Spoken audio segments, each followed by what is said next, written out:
Morning to all of you. आज का हमारा टॉपिक है व्हीटस्टोन ब्रिज प्रिंसिपल का। व्हीटस्टोन ब्रिज,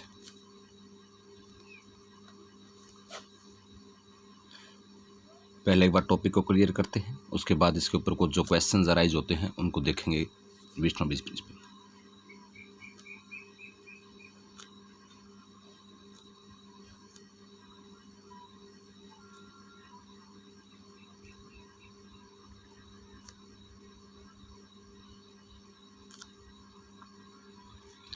ये 4 रेजिस्टेंसेज हैं, 1 2 3 4, इस तरह से 4 रेजिस्टेंसेज हैं।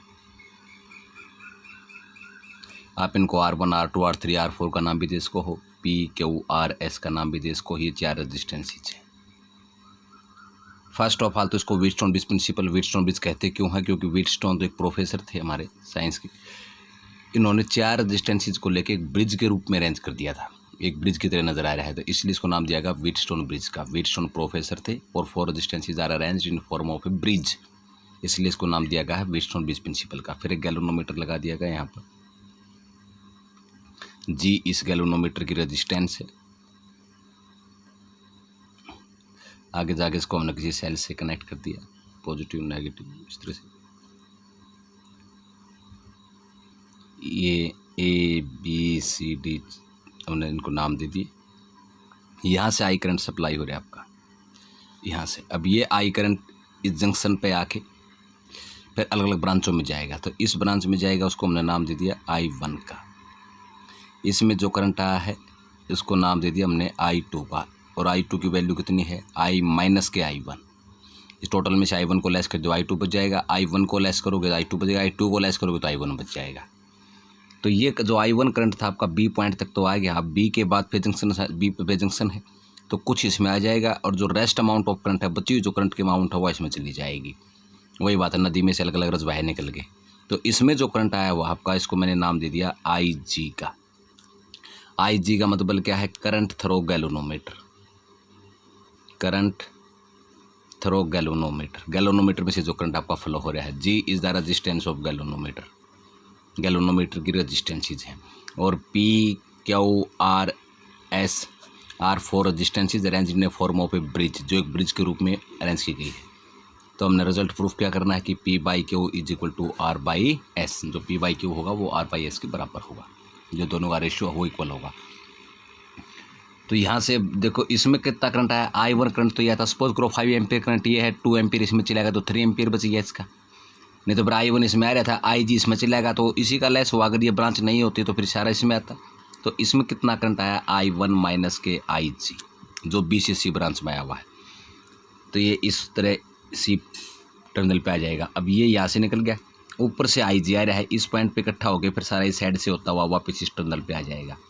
तो IG करंट जो ऊपर से आपका इसमें से सब्ट्रैक्ट हो रहा था वो अब इसमें जाके ऐड हो जाएगा। I2 होती है, ये आ गया, और IG आ गया, तो I2 प्लस के IG। क्लियर? यानी यहाँ से 2 स्टूडेंट थे, वो अलग अलग रास्ता पकड़ लेते हैं, लेकिन दोनों को जाना लास्ट में स्कूल में ही है, तो अलग अलग रास्ते से स्कूल में पहुँचे स्कूल में ही है। तो फिर यहाँ से होता है वो वापस नेगेटिव पे आ जाता है, तो पॉजिटिव से निकल के वो फिर नेगेटिव पे चला जाता है। किरचॉफ्स के लूप रूल्स अकॉर्डिंग उसको फॉलो करेंगे। तो according to Kirchhoff's loop rule, Kirchhoff's का जो लूप रूल है वो लगाएंगे। और जंक्शन रूल हो चाहे लूप रूल हो, दोनों कंजर्वेशन को फॉलो करे थे। जो किरचॉफ्स का फर्स्ट लॉ है, law of conservation of charge को कर रहा था, ये law of conservation of energy को कर रहा है, सेकंड जो लॉ है। तो इसमें दोनों में ऑप्शन है, आप अगर डायरेक्शन क्लॉकवाइज भी ले सकते हो, एंटी क्लॉकवाइज भी ले सकते हो, ये अब आपकी चॉइस है। अगर आप करंट की सेम डायरेक्शन में ट्रैवल कर रहे हो आप पॉजिटिव ले लो, अपोजिट में चल रहे हो आप नेगेटिव ले लो, नहीं तो फिर इसका उल्टा कर लो। अपोजिट में अगर आप चल रहे हो तो पॉजिटिव ले लो, सेम में ट्रैवल करें तो नेगेटिव ले लो। ये यहाँ पर आपके पास ऑप्शन है, ये नहीं कि हमने फलाने इस मेथड से किया था, इस मेथड से किया था। आपके पास तो ऐसे ये 2 लूप बन गया। आप देखो A B ले सकता हूँ मैं इसको, ABD और ADB A भी ले इसको, अभी आपकी मर्जी है। तो क्लोज लूप उठा ली मैंने ABDA, और मैं ये जो साइन कन्वेंशन है आपका ये फॉलो कर रहा हूँ कि सेम डायरेक्शन में पॉजिटिव लूँगा, अपोजिट में नेगेटिव ले लूँगा। तो यहाँ पर देखो अब करंट कितना फ्लो करे इसमें, I1, रजिस्टेंस कितनी इसकी G, तो कितना पोटेंशियल हो जाएगा IG I1 करंट है और P रजिस्टेंस है, तो वी निकालना हमने, तो ओम्स लॉ के अकॉर्डिंग पोटेंशियल ड्रॉप कितना हो रहा है दिस टर्मिनल, इसके जो एलिमेंट आपका इस एलिमेंट के कारण, तो निकल गया V is equal to I into R, I I1 के बराबर है और R को आपने P माना है रजिस्टेंस को। A से B, B से D, B से D हम ट्रैवल कर रहे हैं, करंट भी B से D आ रहा है, दोनों की डायरेक्शन सेम है तो पॉजिटिव ले लिया। तो करंट कितना फ्लो करे इस ब्रांच में IG, रजिस्टेंस कितनी गैल्वेनोमीटर की G, तो IG इंटू G। फिर हम चले D से A पर, D से A करंट की डायरेक्शन है A टू D डाउनवर्ड, और हम चल रहे हैं D से A अपवर्ड, अपोजिट होगी तो माइनस ले लिया हमने, तो I2 इंटू R, और total voltage should be equal to 0 according to Kirchhoff's loop rule. Conservation को फॉलो कर रही है आपकी। अगर 5 वोल्टेज सप्लाई करोगे तो आपको लास्ट में 5 वोल्टेज ही मिल रही है। तो I1P प्लस के IG इंटू माइनस के इक्वेशन नंबर 1 आ गई आपकी। इसी तरह से कोई अदर क्लोज लूप ले लेते हैं, दूसरे क्लोज लूप आपकी चॉइस, इसको BCD भी कर लो चाहे BDC भी कर लो। अब साइन कन्वेंशन तो हम नहीं उठाए रखे हैं, तो मैं इसको BCD भी ले लेता हूँ, फ्रॉम क्लोज लूप BCD भी। ये BCDB में आप देखोगे तो इसमें क्या होगा, करंट कितना फ्लो करे इस ब्रांच में I1 माइनस के IG, रजिस्टेंस कितनी इसकी Q, B से C, C से D, C से D, करंट की डायरेक्शन है D टू C, हम चल रहे हैं C से D, तो अपोजिट हो गया, अपोजिट तो माइनस, करंट कितना फ्लो करे इस ब्रांच में I2 प्लस के IG, रजिस्टेंस कितनी इसकी S, D से फिर वापस B पर, करंट की डायरेक्शन B टू D है, हम D टू B ट्रैवल कर रहे हैं, D टू B ट्रैवल कर रहे हैं, तो इसका मतलब नेगेटिव हो जाएगा, नेगेटिव हो जाएगा तो करंट कितना है इसमें IG, रजिस्टेंस कितनी है जी, टोटल वोल्टेज आपका 0 के बराबर होना चाहिए। तो ये 2 इक्वेशन हमने लगा दी। अब यूज करते हैं इसमें एक बैलेंसिंग कंडीशन। ये 1 नंबर में या MCQ क्वेश्चन के बारे में पूछी भी जाती है वेरी शॉर्ट क्वेश्चनों में कि व्हाट इज बैलेंसिंग कंडीशन। तो IG should be equal to 0, galvanometer में से कोई करंट आपका फ्लो नहीं करना चाहिए, उस स्टेज के ऊपर ये आपका बैलेंस्ड कहलाएगा। तो उस कंडीशन को बोलते हैं बैलेंसिंग कंडीशन। और ऐसा कब होगा, जब जितना पोटेंशियल, गैल्वेनोमीटर कहाँ लगा रखा है आपने B और D के बीच में, जब इन दोनों पॉइंटों का पोटेंशियल सेम हो जाएगा तो उस स्टेज के ऊपर इस गैल्वेनोमीटर में से कोई करंट फ्लो आपका नहीं करेगा। यानी जितना पोटेंशियल आपका B पर है, अगर उतना ही पोटेंशियल आपका D पॉइंट पर भी हो जाए, सेम पोटेंशियल पर अगर दोनों हो VB बराबर है VD, तो उस स्टेज के ऊपर गैल्वेनोमीटर में से कोई करंट फ्लो आपका नहीं करेगा, क्योंकि करंट फ्लो करता है हायर पोटेंशियल से लोअर पोटेंशियल, या फिर कह सकते हैं आप पोटेंशियल डिफरेंस जब एग्जिस्ट हो रहा हो, लेकिन यहाँ पर तो इक्वल पोटेंशियल है, तो स्टेज के ऊपर कोई भी आपका यहाँ पर करंट इसमें फ्लो नहीं करेगा। तो बैलेंसिंग कंडीशन अगर आप अप्लाई कर रहे हो तो जहाँ पर IG आया हुआ है उसकी वैल्यू 0 पुट कर दो आप, यहाँ पर 0 पुट कर तो 0 बन जाएगा ये। तो I1P माइनस के I2R इज इक्वल टू 0, इसको आप परली साइड में लेके जाओगे, यानी I1P minus I2R is equal to 0, और I1P उस साइड में जाके प्लस का हो जाएगा I2 इंटू में R। तो मैंने इसको इक्वेशन नंबर 1 नाम दे दिया। इसी तरह से वो बैलेंसिंग कंडीशन लगाओ आप इसमें, तो IG पहले इसको मल्टीप्लाई खोल लो, तो ये हो जाएगा आपका I1 इंटू Q माइनस के IG इंटू Q माइनस के I2 इंटू S माइनस के IG इंटू S माइनस के IG into G should be equal to 0। तो IG को 0 पुट कर दिया हमने, IG 0 हो गया, IG 0 हुआ, तो ये बच गया आपके पास I1 Q माइनस के I2S इज इक्वल टू 0। इसको आप उस साइड में ले जाओ, I1 Q is equal to I2 into S। Equation number 2 हमने इसको नाम दे दिया। अब ये 2 इक्वेशन बनी आपकी बैलेंसिंग कंडीशन अप्लाई करने के बाद, दोनों को आपस में डिवाइड कर लो। तो dividing equation first by equation second, दोनों को आप डिवाइड करवाओगे तो I1P is equal to I2R, equation first थी, सेकंड इक्वेशन आपकी I1 into Q I2 into S, ये कैंसिल आउट हो गए, तो वही बच गया आपके पास P by Q is equal to R by S। तो ये तो था आपका व्हीटस्टोन ब्रिज। अब इसका सेकंड मेथड अगर आप अप्लाई करना चाहते हो तो सेकंड मेथड मर्जी है आपका, आप जैसे जो सा भी आपको अच्छा लगे आप वो यूज़ कर सकते हो। सेकंड मेथड में क्या करते हैं, ये 2 पॉइंट है, इन दोनों के बीच का पोटेंशियल डिफरेंस निकाल लेते हैं, फिर इन दोनों के बीच का निकाल लेते हैं, फिर इन दोनों के बीच का निकाल लेते हैं, फिर इन दोनों के बीच का निकाल लेते हैं। करंट यहाँ से फ्लो करे तो इसका मतलब ये हायर पोटेंशियल पे है, तो VA माइनस के VB, फिर VB माइनस के VC, और मान लेता हूँ कि यहाँ से I1 करंट निकल के इसमें I1 करंट आ गया, I2 करंट निकल के इसमें I2 आ गया। मैं इस IG को अगर इग्नोर कर देता हूँ स्टेज के ऊपर यहाँ पर, तो यहाँ पर अगर आप इसको रूल लगा रहे हो तो VA माइनस के VB पोटेंशियल डिफरेंस इन 2 पॉइंटों के बीच का है, जंक्शन जिसको बोलते हो आप। तो इस ब्रांच में कितना हो जाएगा, ये वो कितना पोटेंशियल ड्रॉप हो रहा है due to this, I1 current है, P रेजिस्टेंस है, तो I1 into P, equation number 1 आ गया यहाँ से।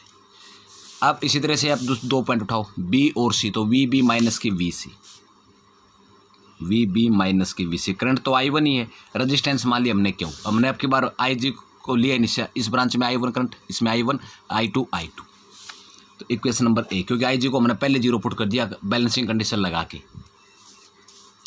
अब आ जाओ इन दो पॉइंटों के बीच में वी ए माइनस की V D, V A minus की वी डी, कितना करंट फ्लो कर रहा है, I2 रेजिस्टेंस कितनी है R, तो I2 इंटू में R हो जाएगा, इक्वेशन नंबर 3। फिर आ जाओ D तो C के बीच में, तो वी डी माइनस के वी सी, कितना करंट फ्लो कर रहा है, वही I2, रेजिस्टेंस कितनी है इसकी S, तो इक्वेशन नंबर ये होगी आपके पास।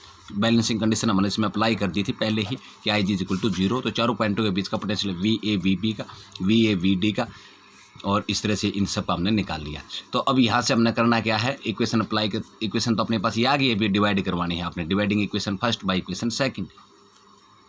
तो इन इक्वेशनों को अगर आप IG की वैल्यू 0 पुट करती है तो I1 इंटू पी जो है आपका वो I2 इंटू में R के बराबर हो जाएगा, और I1 क्यू I2S के बराबर हो जाएगा। तो इसका मतलब इक्वेशन नंबर 1 तो निकल जाएगी आपके पास, I1 into P is equal to I2 into R, इसको मैं बड़े 1 से दिखा लिया, इसके तरह से कैपिटल लेटर में इसको लिख दिया, और इसी तरह से I1 Q is equal to I2S। ये सिचुएशन कब होगी, जब IG किसके बराबर हो रहा है आपका 0 के बराबर, तो इसका मतलब ये हुआ ये आपके कैंसिल आउट हो जाएंगे, तो P by Q is equal to R by S। तो वही सिचुएशन है आपके व्हीटस्टोन ब्रिज प्रिंसिपल की। यहाँ पर IG की वैल्यू हमने 0 अप्लाई कर दी, वो भी IG की वैल्यू यहाँ पर 0 अप्लाई की थी। तो ये तो थे आपका व्हीटस्टोन ब्रिज प्रिंसिपल का टॉपिक की, व्हीटस्टोन ब्रिज प्रिंसिपल। अब आ जाए उसके ऊपर कुछ उठने वाले क्वेश्चन। अच्छा, एक तो एग्जाम के अंदर इसका नेटवर्क बहुत ज़्यादा आता है, जैसे सपोज करो ये 3 ओम की दे दी, ये 4 ओम की दे दी, ये 5 ओम की है, ये 6 ओम की है, और सपोज करो कि एक रजिस्टेंस वो यहाँ पर भी लगा देता है। अगर मैं इसका नेटवर्क दोबारा बनाऊँ एक सेकंड, क्योंकि इसका नेटवर्क HBSC में कई बार आ चुका है हरियाणा बोर्ड में। इस तरह से 4 रजिस्टेंसेज, एक 5वीं और लगा दी, मान लिया यहाँ पर ये 5 की है, ये 6 की है, 7 की है, 8 की है, 9 ओम की है। तो इसकी इक्विवेलेंट रजिस्टेंस फाइंड कीजिए, इस नेटवर्क की इक्विवेलेंट रजिस्टेंस कितनी होगी। तो ये 2 टर्मिनल थे आपके, ये यहाँ से इसको तोड़ लो, आप इसको तोड़ोगे तो ये दोनों के दोनों आपके सीरीज में है, ये दोनों के दोनों जो किस्म है आपके, इस बार ये ब्रांच आपकी बिल्कुल सीधी हो जाएगी। तो सीरीज में फार्मूला है R1 प्लस के R2, यानी 5 प्लस के 6 11 ओम आ जाएगी।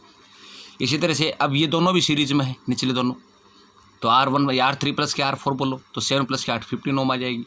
अब ऊपर नीचे है ये इनका रिजल्ट और इनका रिजल्ट,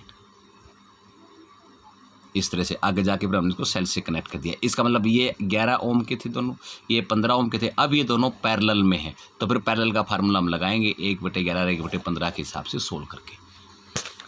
अच्छा, ये जो बीच वाली जो ब्रांच है ये सिर्फ बच्चे को डराने के लिए होती है, इसका कोई रोल नहीं होता, इसको होके भी हम इग्नोर कर देते हैं। आपने इसकी तरफ ध्यान ही नहीं देना, क्योंकि करंट तो फ्लो करा है को नहीं, IG is equal to 0, current flow नहीं करेगा तो रेजिस्टेंस कैसे ऊपर होगी। तो फ्री गैल्वेनोमीटर की जो रेजिस्टेंस है उसको हम 0 मानते हैं, इग्नोर कर देते हैं, या वो इनअफेक्टिव है। कई बार पूछ लेते हैं प्रैक्टिकल में कि ये इनअफेक्टिव क्यों है, क्योंकि इसमें से करंट फ्लो नहीं कर रहा, दोनों पॉइंट सेम पोटेंशियल पे है। तो मेन चीज़ ये है कि ये दोनों सीरीज में है, ये दोनों सीरीज में है, और आपस में फिर ये पैरेलल में है। इसको आपने इग्नोर कर देना है तो भी इग्नोर करना है, और ना हो तो भी इग्नोर करना है। कई बार देखते हैं कि सारी रजिस्टेंसेज 5-5 ओम की है, इक्विवेलेंट रजिस्टेंस कितनी होगी, तो फॉर्मूला तो वही है, ये दोनों सीरीज में है, ये दोनों सीरीज में है, आपस में फिर पैरेलल में है। तो 5 5 10 ओम ये हो गया, 10 ओम ये हो गया, 1/10 और 1/10 वही 5 आ जाएगा। तो इसकी एक पहचान भी है, अगर all 4 resistances are of same order, अगर 4 रजिस्टेंसेज सेम ऑर्डर की होगी, यानी अगर 5-5 ओम की है तो 5 ही ओम रिजल्ट आ जाएगा, इसका 10-10 ओम की है तो 10 ओम आ जाएगा। अगर 20-20 ओम की चारों रजिस्टेंस है तो उसका आंसर भी 20 ओम ही आएगा। इनकी पहचान भी है, सेम ऑर्डर की है तो रिजल्ट भी सेम आएगा इसका, लेकिन आपको निकालनी आनी चाहिए। तो किस काम आती है Wheatstone bridge principle, unknown resistance को फाइंड करने का, अननोन रेजिस्टेंस को फाइंड करने के काम। जैसे P के R दे रखे हो तो S निकाल सकते हो, R निकालना हो तो R निकाल जा सकता है, और S निकालना हो तो आप S भी निकाल सकते हो। तो यहाँ से तो व्हीटस्टोन ब्रिज प्रिंसिपल थे, कुछ इसके ऊपर क्वेश्चन अराइज होते हैं कि मीटर जो आपकी इसकी मेरिट्स क्या हो सकती हैं।